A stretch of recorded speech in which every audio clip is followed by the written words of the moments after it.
Okay, make sure you have notes. There's notes as you came in.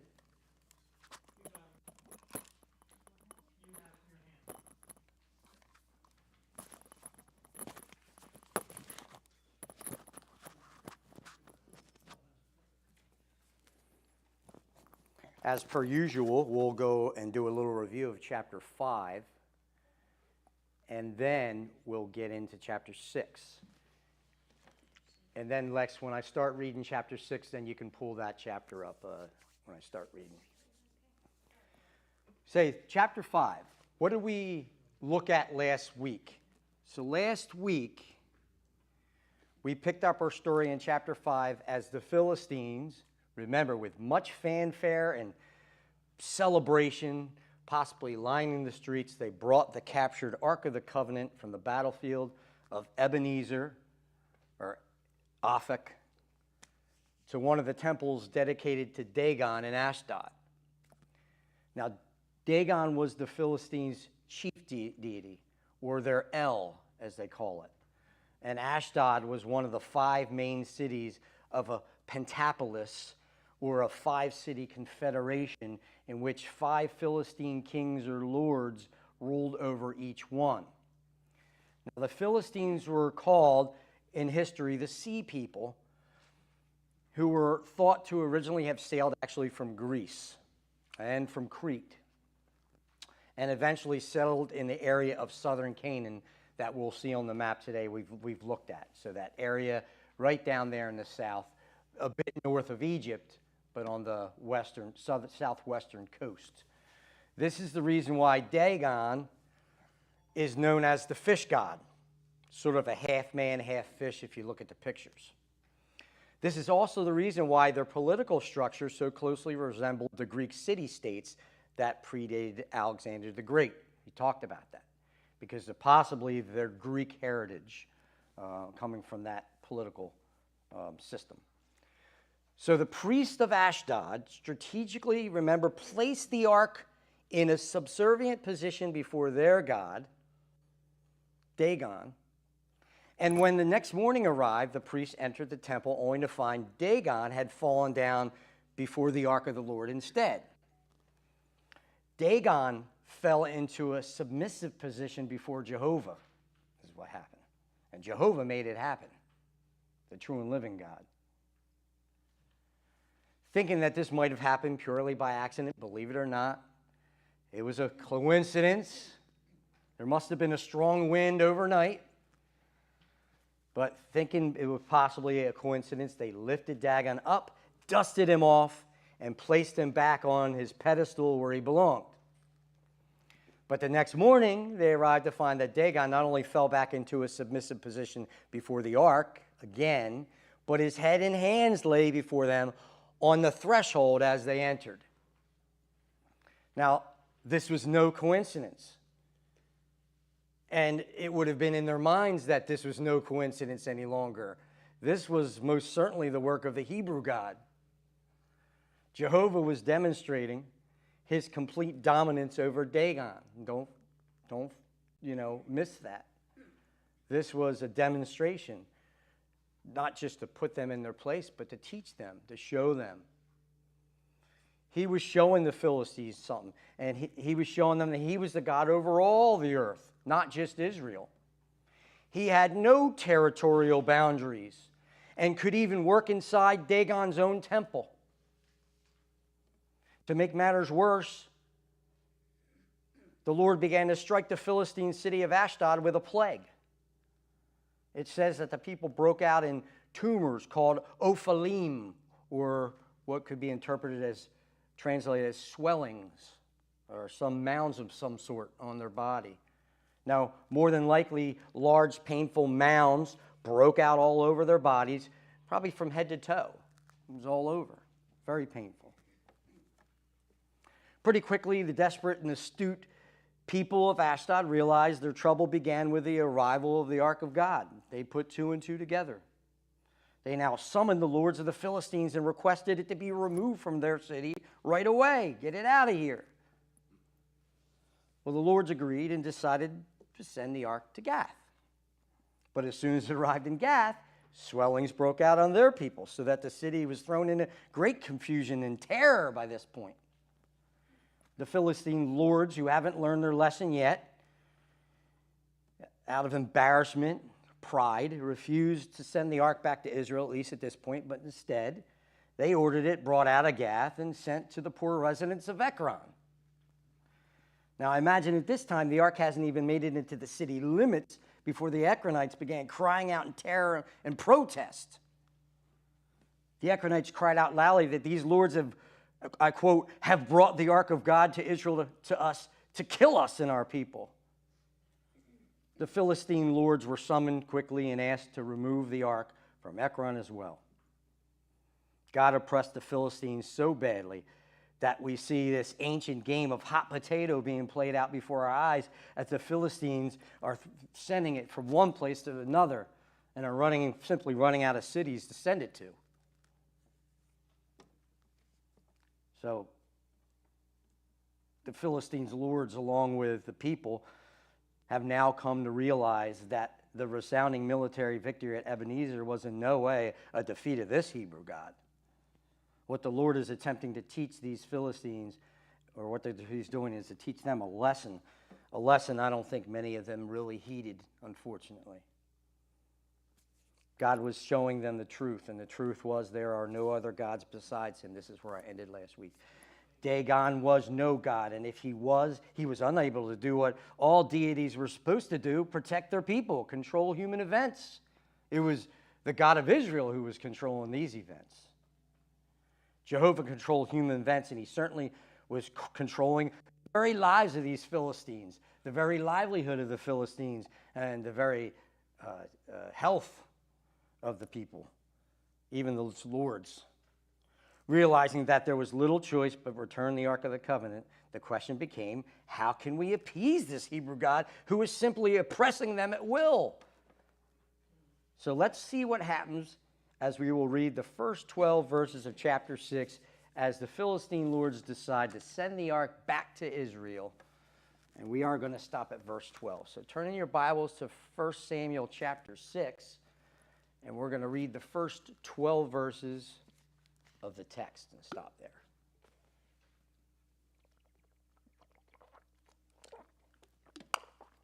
First Samuel chapter 6. Now the ark of the Lord had been in the country of the Philistines 7 months. And the Philistines called for the priests and the diviners, saying, "What shall we do with the ark of the Lord? Tell us how we shall send it to its place." And they said, "If you send away the ark of the God of Israel, do not send it empty, but you shall surely return to him a guilt offering. Then you shall be healed, and it shall be known to you why his hand is not removed from you." Then they said, "What shall be the guilt offering, which we shall return to him?" And they said, 5 golden tumors and 5 golden mice, according to the number of the lords of the Philistines, for one plague was on all of you, and on your lords, notice. So you shall make likenesses of your tumors and likenesses of your mice that ravaged the land. And you shall give glory to the God of Israel. Perhaps he will ease his hand from you, your gods, and your land. Why then do you harden your hearts as the Egyptians? Listen to what these diviners are throwing in these lords' face. You harden your hearts as the Egyptians, and Pharaoh hardened their hearts. When he had severely dealt with them, did they not allow the people to go and they departed? Now therefore take and prepare a new cart and 2 milk cows on which there has never been a yoke, and hitch the cows to the cart and take the calves home away from them. Take the ark of the Lord and place it on the cart, and put the articles of gold which you return to him as a guilt offering in a box by its side. Then send it away that it may go. Watch. If it goes up by the way of its own territory to Bet Shemesh, then he has done this great evil. But if not, then we shall know that it was not his hands that struck us. It happened to us by chance. Unbelievable, right? Then the men did so and took them 2 milk cows and hitched them to the cart and shut up their calves at home. And they put the ark of the Lord on the cart and the box with the gold mice and the likenesses of their tumors. And the cows took the straight way in the direction of Bet Shemesh. They went along the highway, lowing as they went, and did not turn aside to the right or to the left. And the lords of the Philistines followed them to the border of Bet Shemesh. And that's what I want to cover this morning in our study. Let's just take a look at the top of page 1 in the notes. And the first 6 verses, I want to break them down first, the first half of the first part of our chapter. And we're going to start with the guilt offering. The guilt offering. Let me just read this again. Now the ark of the Lord had been in the country of the Philistines for 7 months, and the Philistines called for the priests and the diviners, saying, "What shall we do with the ark?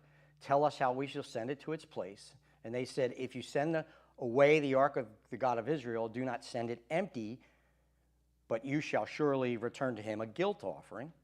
Then you shall be healed, and it shall be known to you why his hand is not removed from you." Then they said, "What shall be the guilt offering which we shall return to him?" And they said, 5 golden tumors and 5 golden mice, according to the number of the lords of the Philistines. For 1 plague was on all of you and on your lords. So you shall make the likenesses of your tumors and the likenesses of your mice that ravage the land, and you shall give glory to the God of Israel. Perhaps he will ease his hand from you, your gods, and your land. Why then do you harden your hearts as the Egyptians and Pharaoh hardened their hearts, when he severely dealt with them and did not allow the people to go, and they departed? So the author in this section begins, right, chapter 6, by telling us the ark was in Philistine hands for 7 months. From the time it was taken from the battlefield to the time it is returned here, 7 months. The Hebrew God had inflicted serious damage to a large portion of their nation, and of course immediate action was needed to stop it. The Philistine people seem to have no hesitation with the idea of sending the ark of God back to Israel. I'm sure right away that's exactly what they wanted to. But these lords were not convinced. Months later, and after much damage, they finally conceded. See, the Philistine lords waited until it was a desperate situation, right? Because now, at this point, they have to swallow their pride and determine that it had to be returned. But you can see their decision up until this point, okay? It would have been a huge embarrassment. I think I've talked about this last week, sending that ark back to Israel. That's embarrassing for them. And so they held off until we find a very desperate situation in Philistia. Actually, some of the lords did. And they still wouldn't. But doesn't that remind you of Pharaoh, who was affected? He wasn't just affected by the last plague. Pharaoh was affected by the plagues too as well. Now, I can imagine that the lords and those who were rich and those who had money and influence and wealth in Philistia, they probably were less affected, I would almost guarantee you. But it says that the lords were affected. It was on your lords, so probably not the lord of the other 2 cities, right? Those 2 lords didn't probably have any effect to them. It was just the Philistine lords from Ekron, right, Gath, and Ashdod, right? Ashkelon, that lord was probably on Gaza was the other one. So, but they had to swallow their pride, and you can see the great embarrassment in how the pride of human beings, right, especially those in power, they were willing to wait. They didn't care how much the people suffered, but now they were forced by a very desperate situation. But the question was going to be, in what manner should they return it in order to show proper respect to Jehovah so that he would stop this plague, right? I mean, they understood that they couldn't just send it back empty-handed. They had to do something to show this respect. You see how the tide has turned? So their hope is send something back, send a gift back to him so he might stop these plagues. So the 5 lords summoned who would they go to? Their diviners, their holy men, the people that were in the know, the people that knew this kind of thing, how to deal with gods. So they brought their diviners, their holy men, and they asked for their advice. Tell us how we should return it. The diviners, who had many dealings with angry gods, right, came up with what seems like a very good solution, because it mimics to a small degree Levitical law with dealing with trespasses against God. Right? And there's some similarities here. The Hebrew word translated as guilt offering in this passage is the word asham, which is the last in the series of offerings from the book of Leviticus. Just to review them, and we've done some of them, but just to have them in your notes, to have them here. We talked about the olah. The olah is the burnt offering, where the whole animal is burnt. That's the one that is done more often, right, on the altar of burnt incense, right? So the olah is the first one. Then the minkah, that was the grain offering. That's the second in the series, done between the olah and then the third one in the series called the zeva shalomim.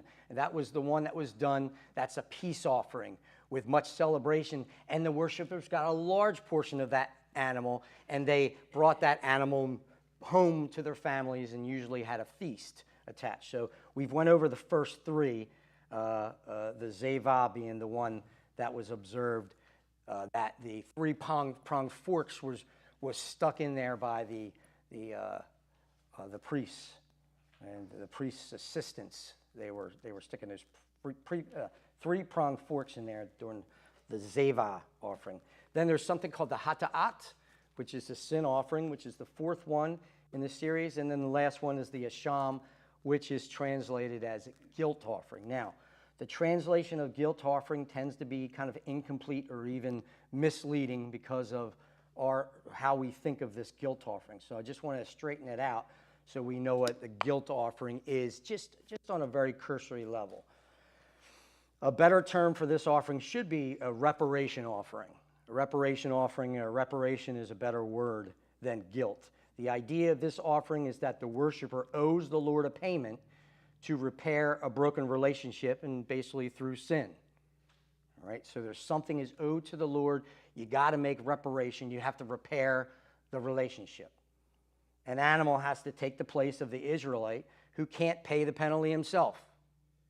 All right, and so the animal pays to repair the relationship. The wonderful part of this offering is that once the debt is paid by the death of this animal, then fellowship is restored with Jehovah. And that's the idea. Reparations have been made. Payment is due what is owed Jehovah.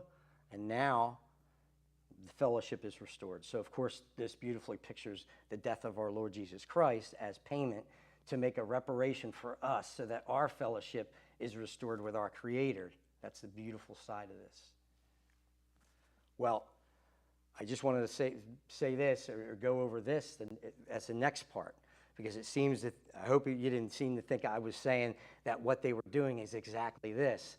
They were not really offering a guilt offering, not the pagan Philistines. This is not what the Philistines meant by these next actions. Bottom of page 1. What they are doing here is not necessarily a guilt offering. I think the author is simply letting us know that what they were intending to do was more like an asham. It's not that they were actually committing a true guilt offering to God, but it's the idea the author is saying it's more like an asham than any of the other offerings. That's what they were intending to do. So I think the writer Samuel has given us their intent in their minds. In other words, they were attempting to make reparations by paying a tribute for angering the Hebrew God and for mishandling his ark, is really how this went down. The tribute was compensation for trouble in Jehovah. This is kind of in their minds. When you anger a God, you act contrite. You show deference. This is very, very important. You got to show deference to that God because he's taught you a little bit of a lesson here. So they're showing deference. They're acting contrite. You're making things right in their own mind. And if they make things right and they make reparations, then maybe he's going to stay this terrible plague upon their people. So this is the advice that they give. It's certainly steeped in large amount of superstition and tradition in dealing with angry gods. They were using the handbook for dealing with angry gods and how to appease them, or what we would have nowadays is the handbook for dealing with angry gods for dummies, right? That book would have came out, and that's what they're doing here. So I didn't want you to think I was saying in any way they were really performing some sort of guilt offering, mimicking the Israel's offering before the Lord, but their own version of it. And that's pointed out by Samuel, if he's the author, that it's very, very similar to that. But according to their holy men, the debt is not to be paid by animal blood, but in the form of costly metal in the shape of the plagues, right? So they tell these lords to make 5 golden tumors and 5 golden mice according to the number of the lords of the Philistines.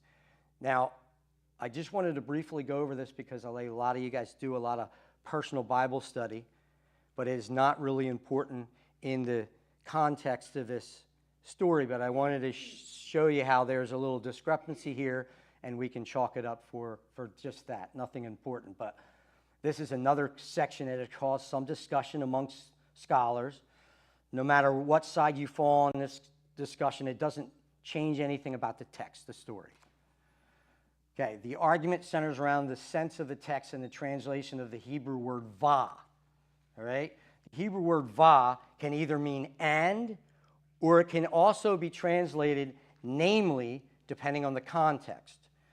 So the translators of the NASB felt that va should be translated as and. So we have the Lord's being told to make 5 golden tumors and 5 golden mice. They are fine with interpreting that the Philistines made 5 golden tumors representing the 5 lords and the 5 golden mice for each one of the main cities. And we see that in verse 18 and 19. And that certainly has great credence.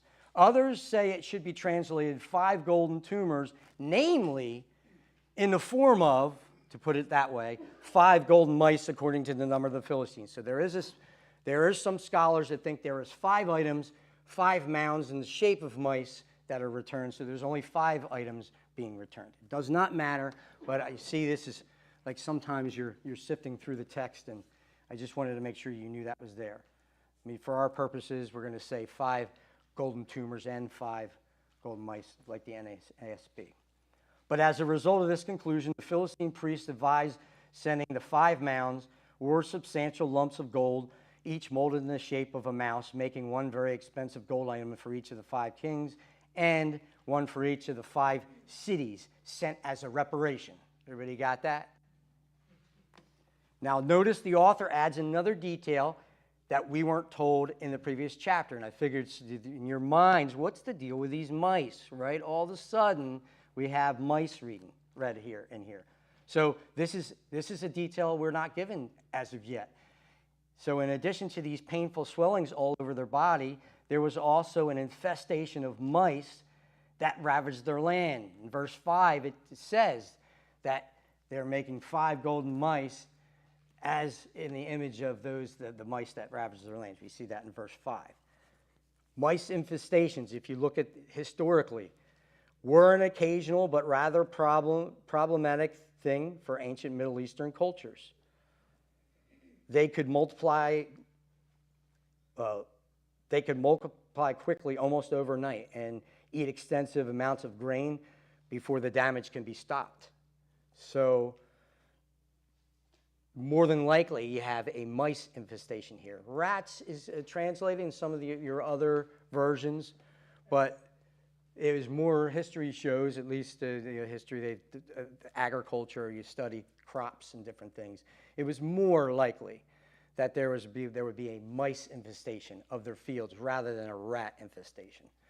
Of course, the NASB translated it mice or rats. Whether it's mice or rat, there's no difference there, except that we are now just told that there's 2 plagues here. Apparently, the Lord not only attacked their bodies, but also their food supply. Those mice were eaten into their food supply, ravaging their fields. And so it wasn't just about their bodies, the pain that they suffered, but also food supply being affected. It's no wonder the people were willing to do anything, just anything, suffer any humiliation just to stop these two plagues. As always, we talked about this, the rich politicians and these lords were less affected by these twin horrors. But I'm sure that the normal folk, the ones working the fields, the ones who were farming the land, were severely affected by both of these horrors and wanted it stopped immediately. So we have two things that occurred. We have these swellings, and we also have an infestation of mice, and therefore we have the golden mice now being sent back to Jehovah as making reparation. Now, as we wind down this first section of 6 verses, there does seem to be an indication that these holy men also had been telling these Philistine lords for quite some time to return the ark. But their warnings were not heeded. They were a little put off by the attitude of these lords. In verse 5, they advised these lords that they would fare best if they would give glory to the God of Israel. Now, isn't that funny? The Hebrew word is kabod, just like as in Ichabod, no glory or loss of glory, or where's the glory? Now we have kabod, God's glory. The kabod departed from Israel with the loss of the ark and because of their behavior. Now the Philistines were given kabod to God by their deference and basically admitting that they were under his control, just as they previously thought that he was under theirs. And you think about the change here. We've got the Hebrew God, and we got his main article, the ark. He's under our control. We control him to the point where these men are saying, you better give glory to God. Give him back his kabod. All right? And maybe, just maybe, he'll stop this plague and he'll relent. So, the whole script, in other words, has been flipped here. In addition, they admit that Jehovah was not only oppressing the people, but they say, and the land, we know that, right, by the mice, but also they're what? He's oppressing our gods, including Dagon. This admission shows that they believe that their gods were no match for the God of Israel. Even with, what did Dagon have? What did their gods have? Home field advantage, because gods were territorial. They couldn't do anything with Jehovah. So that's very, very interesting there as they are talking to these lords about what is going on here. Tom Bradford puts it aptly when he says it this way, bottom of page 2. And we get a hint in verse 6 that these spiritual advisors had probably been pleading with the 5 lords to listen to them for quite a while now, but to this point it had fallen on deaf ears. After all, these 2 plagues had been going on, top of page 3, for around 7 months. It kind of reminds us of Pharaoh's stubbornness. And only now were the Philistine leaders ready to cave in. And so the diviners and priests invoke the same Egyptian memory and tell the Philistine leadership to stop being so hard-headed, because they can't win this battle against this irresistible God, and they surely didn't want to wind up like Egypt did. It's pretty interesting, isn't it, that nearly 4 centuries after it happened, the Philistines, who were in no way involved in the Egyptian affair, were still acutely aware of that infamous happening that history proves put Egypt into a national tailspin for almost 150 years. These Philistine leaders were wise enough and pragmatic enough not to want to see their country decimated any further, and so they were willing to concede. Now, before we do move on, I do want to ask if there's any questions or comments that anybody wants to make. Sure. The Philistines were saying that, they were recognizing what God had done in Egypt with Pharaoh, but God's own people failed to, continue to recognize that over time. And they went their own way. Right. The Philistines, they knew, the history of him and what he was capable of. Well, yeah, I guess how they felt about God at this point in time in the light of Israel's national apostasy was pretty, I guess, ironic, right?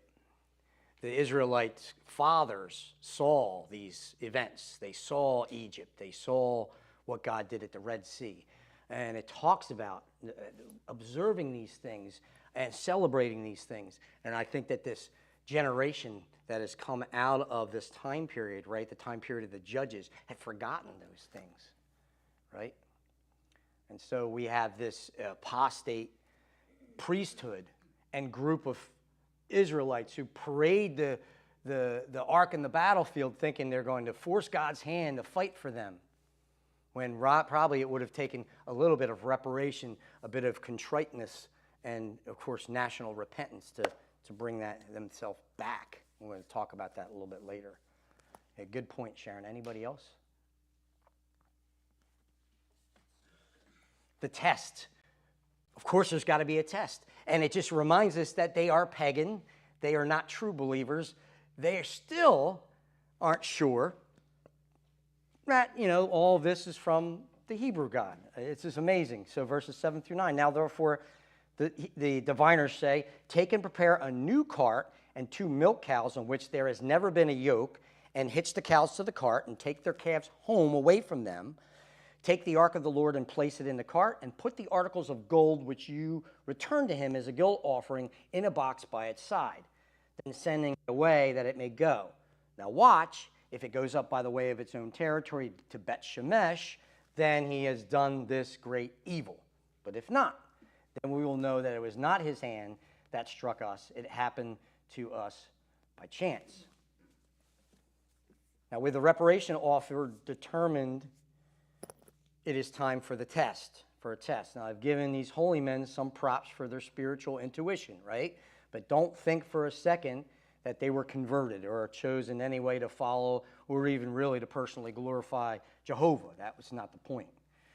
We see in these 3 verses that they, along with the Lord's, create a test to see if everything that has happened over the last 7 months was really from God's hand or purely by chance, which is, again, amazing to me that they could still think that way. The people, I believe, if you want to put it in kind of like give it a context, I think the people were certain and just wanted it out of here. The diviners may have been certain too, but maybe these kings wanted definitive evidence about God's hand in these plagues. So you could go either way with these diviners. They might have been just doing what the Philistine lords wanted to create this test. They might have been convinced as well. So, but somebody wasn't convinced, and more than likely these 5 lords were not convinced. But how do they go about proving it so that they could be certain about which one it was? So now that they had to determine to give Jehovah, they have already determined 5 gold mounds, 5 gold mice, or just 5 mounds in the shape of mice. Either way, they had to decide how to deliver them. They got the reparation, the payment. Now, how are they going to do this? Now, probably using a bit of ancient superstition, they decided to send the gifts to Jehovah using a new cart. And more than likely, so that he would have no reason to consider it contaminated in any way. So more than likely, this is the idea here. We'll send a new cart. It's not contaminated, just built, that we're going to send this reparation on. They don't want to take any chances. Then came the test. So let's analyze what they're doing here with this setup. They decided to use 2 milk cows who had never been yoked to pull the cart. Now, every animal that is used for work, any beast of burden, from a plow horse to a cow, has to be trained. All of them have to be trained in some way. There is no way 2 untrained cows bearing a yoke could ever keep the cart moving in any direction. It would be a disaster.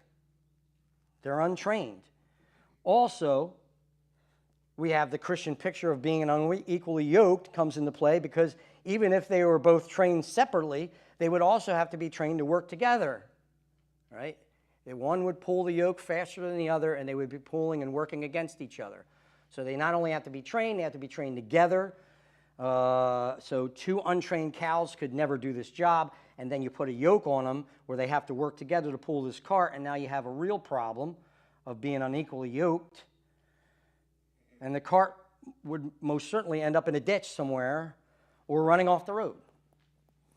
Furthermore, to up the ante, they would have their nursing calves taken away from them as they set off toward Bet Shemesh. See, if the milk cows did not turn back for their babies, as those cows like bellowed and made noise, which would basically go against their nature, then certainly this must be the influence of the Hebrew God, because milk cows with young calves would go after their young.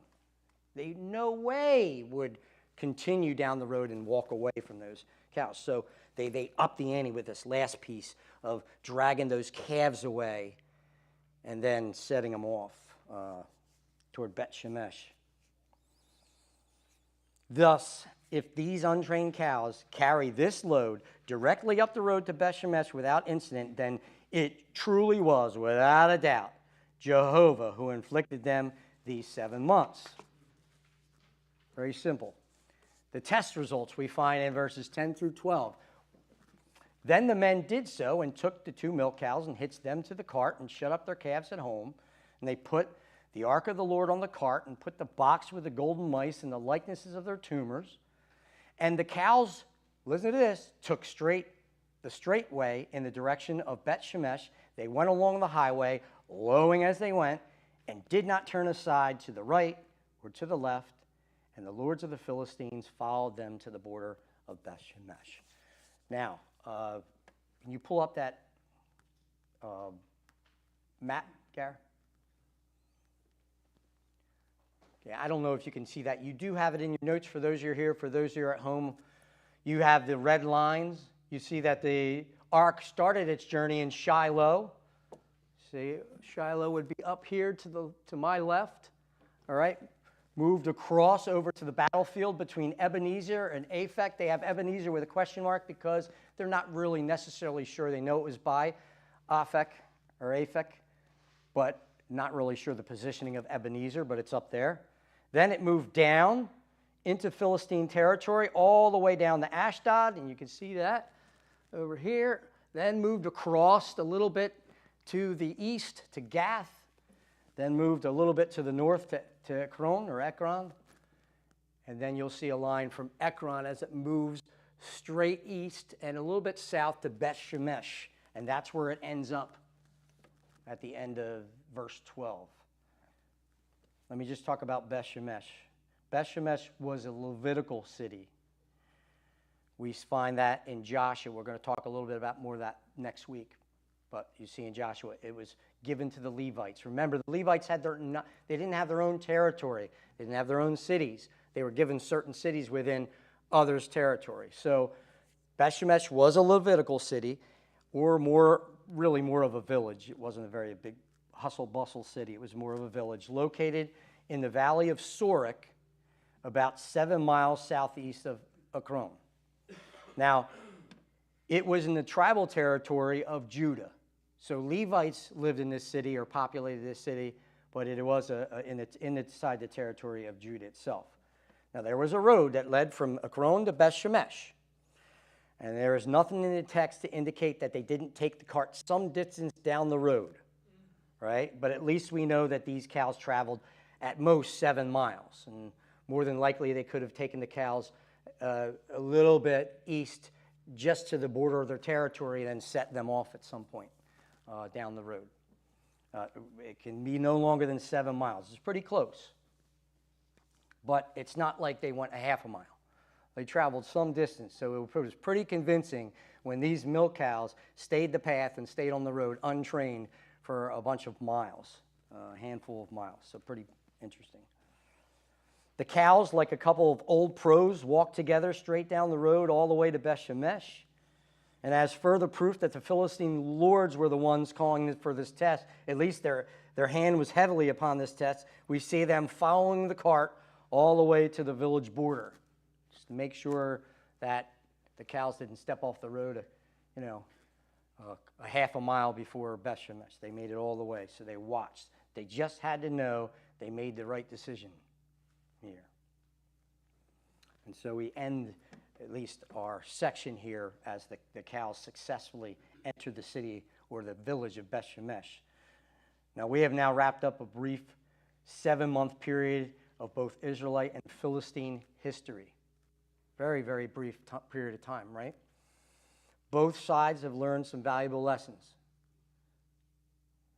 So let's just take a look at some major lessons that I've mentioned before, but just to hammer home, what did the Israelites learn and what did the Philistines learn through God's messing with God's glory? Of course, the ark wasn't God's glory. It was representative, definitely representative. But the Lord made it known that his glory would not be tarnished.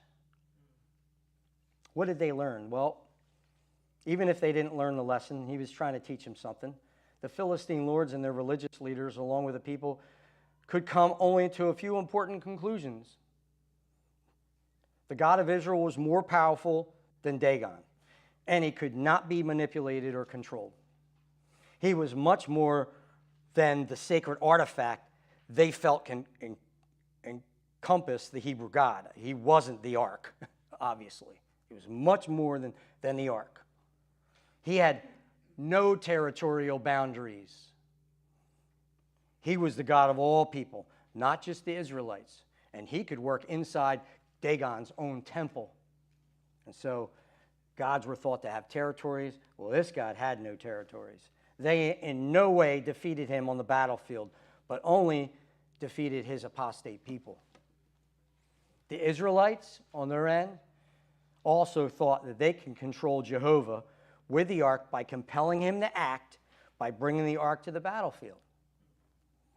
By losing 34,000 men to the Philistines, the Israelites learned that their relationship with Jehovah was the key. It required obedience and trust to ensure proper fellowship with their God. Then and only then would they experience the blessings that God would be willing to bestow on them. We talked about national repentance. It's going to happen. Samuel will be God's instrument for bringing the nation back into this proper relationship with himself. Okay? Samuel's going to do it, and it's going to occur pretty quickly after this whole incident. But right now, the nation is in a state of national apostasy, and they learned some really valuable lessons. And Samuel's going to hammer that home, and he's going to bring the people back, and we're going to see in the next chapters how that occurs as we move forward. So valuable lessons learned. Now, you may have had, hey, Deej, we could add 5 or 6 or 7 more statements. Absolutely. About what was learned during these 7 months, of course.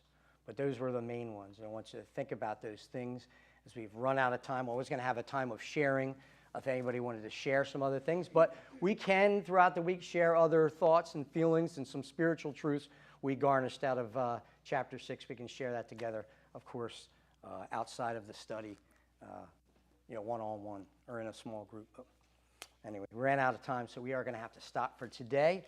Thank you for your kind attention. Let's go to the Lord and thank him for his word this morning as we move towards practice and our Sunday morning service. Dear Heavenly Father, just thank you for your word. Thank you for chapter 6. Thank you for the lessons you were showing us, Lord, through the interaction with these Philistines, the Philistines' interactions amongst themselves, the Hebrew interactions with you, Lord, and all that has occurred over the last several chapters, Lord. I just pray that once again we are always able to see the spiritual truths in these chapters and apply them to our lives, because that's the whole purpose of having these studies, Lord. So I pray for each one who are sitting here, each one at home watching the study, that they will be able to take the truths and apply them to their lives. That it'll be a source of encouragement, a source of spiritual strength in their time of need, Lord. And just pray for hearts and minds to be open for this morning's Sunday service, Lord, as well, as the people come in to praise and worship you, Lord. I pray for all. I pray this in Jesus' name and thanks. Amen.